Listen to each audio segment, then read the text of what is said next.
in a video like this.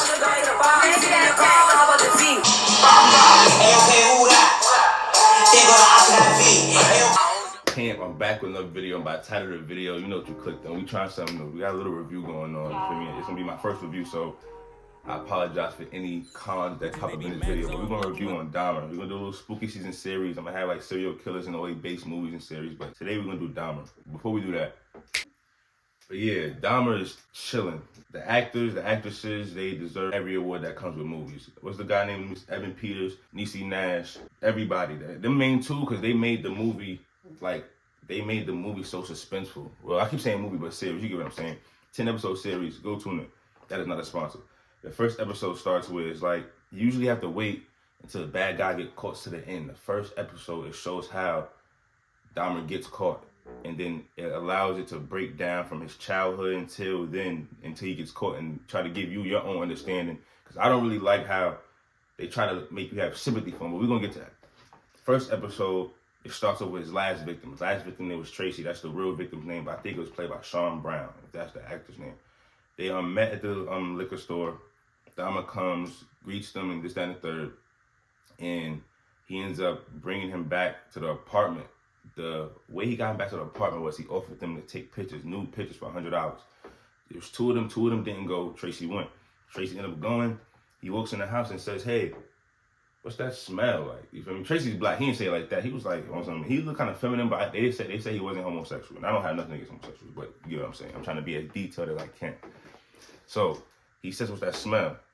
If y'all don't know Dahmer is a cannibalist. That's what it's called, a cannibal. He was eating his victims, killing them, had them like dead bodies in acid tanks and everything. So the smell was dead bodies. Dahmer had excuses. Chris crazy, like his excuses were so, like, to me they weren't convincing. But I don't get it how somebody can let that. Yo, if you see it, just watch it, because I can't spoil it in that way. I can't give you a Dahmer demeanor. You feel me? But so he ends up getting him in the house comfortable. Long story short, they end up by a fish tank. Dahmer ends up handcuffing him, puts a knife to it, like a machete, a big ass machete, like lowers him in the room, makes him get on the bed, watch The Exorcist with him. He listens to his heart and says, "I'm gonna eat it." Man, crazy shit, right? And he plots a way to get out.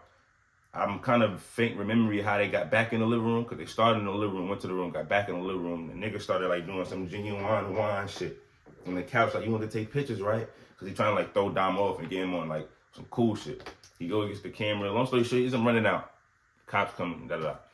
But then, as it goes on, it shows that the police has been constantly called. Like, they have an episode when it's a 14-year-old boy that's in Dahmer's crib. He ends up coming out with no clothes on, gets found on the stoop. Somebody calls. It's Niecy Nash plays Glenda Cleveland. She's supposedly Jeffrey Dahmer's next door neighbor. You feel me? So she comes over, calls the police. The police comes. And Jeffrey Dahmer's coming back from the store because he left him in the crib. That's how he got outside the crib. I'm sorry, I'm messing up. I'm not going with the flow of events, but listen. And he just tells me he's 19, he's my boyfriend, no ID. They don't act. The boy's not responding. They literally woke him back in the crib, you guys. Like, woke him back to the crib. They're in the house. There's dead bodies like in a fucking canister, gallon tank of acid in the room that they don't even know at this point. You feel me? So it's like, damn, how can y'all just continuously? And I'm telling you, it shows like Niecy Nash. I think Glenda Cleveland she got like an award or something. It just shows her calling and calling and calling, and nobody, it's like, yo, it was so fucked. The system's so fucked up. The family of the young boy, the cops used to call them, their parents, and like threaten them. Like, "Oh, you fucking," whatever their race was, like saying racial slurs and shit. It was like, yo, bro, this is documented. Like, this is crazy, bro. So I lost track, yo. I'm sorry. This is new to me, but it's like I'm reliving watching this shit, and it killed me. So I'm just hopping around like. And then the part I was saying where it tries to like make you have sympathy for Jeffrey Dahmer when like his parents like kind of give him abandonment, but it's like that shouldn't lead to you eating people, bro, or even killing people. But like his parents would have like divorce problems, and mom would live with their dad would travel with another lady. They had the crib. He had the crib to himself. You know, free crib. A regular guy like me, free crib, single, oh, party, bitch, or something, right? This nigga ends up killing somebody in the crib. Like, I guess he picked up a hitchhiker or something, I believe. I might not be too accurate, but I think he picked up a hitchhiker, brought him back to the house. They ended up like drinking, drugged him. He said he woke up and the nigga was dead. Like, the nigga was beaten to death and his hands was bruised. And that's what it showed in the series. And I watched the interview, and he re-explained like I don't have no memory. I just woke up. Bro, come on. Ain't no way. How are you getting away with this? How? It's countless. He had 17 bodies, you guys. Well, look, let me see. I'm gonna go down the list of the episodes. Well, hold on. See, so because it's so much shit that caught my mind. There's so much shit. Like the thoughts of like just people taking drinks from random people, walking in people's houses that you don't know, being so comfortable. Like I'm starting to think this is what all, you know how like your parents raise you and they say, oh, yeah, yeah, don't, you know what I'm trying to say? That shit's blowing my mind because I'm thinking about, but they be like, oh yeah, don't talk to strangers, this, that, and the third, stay aware of things.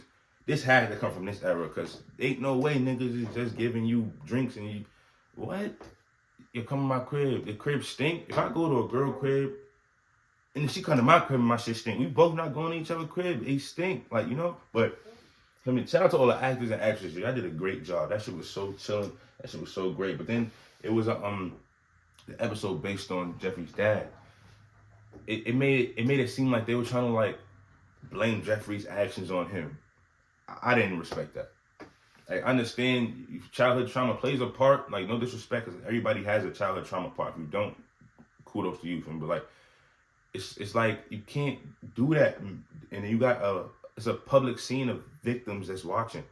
Like it's the people that was in it, they were there. Like they're watching you dramatize what they've been through, like literally, or their family members, people that's still alive from the victims that passed. You feel me? So it's like you can't. That shit was crazy, but I don't know really where to go. This is my first review. Give me some tips, something. But I was just really bugged out about the series. Like it had me everywhere though. It was a great series. And I can't forget about like they showed him getting baptized the same day as John Wayne Gacy. That was kind of like a throw off. I didn't really get the meaning of that to show, but I don't know if it was like a marketing scheme for the like they gonna do one on John Wayne Gacy. That would be cool. I'm not for me because I'm into like the serial killer horror. Like that shit is cool to me. So it's like, but that shit was crazy. And then they also show how he got killed for me. And then after that, if you watch it, go search up the real thing so you can see how accurate it was and see how like you're gonna like it more, not because of what you like. You're not a person that approves of the things that was done in it, but you're gonna like it more of the like.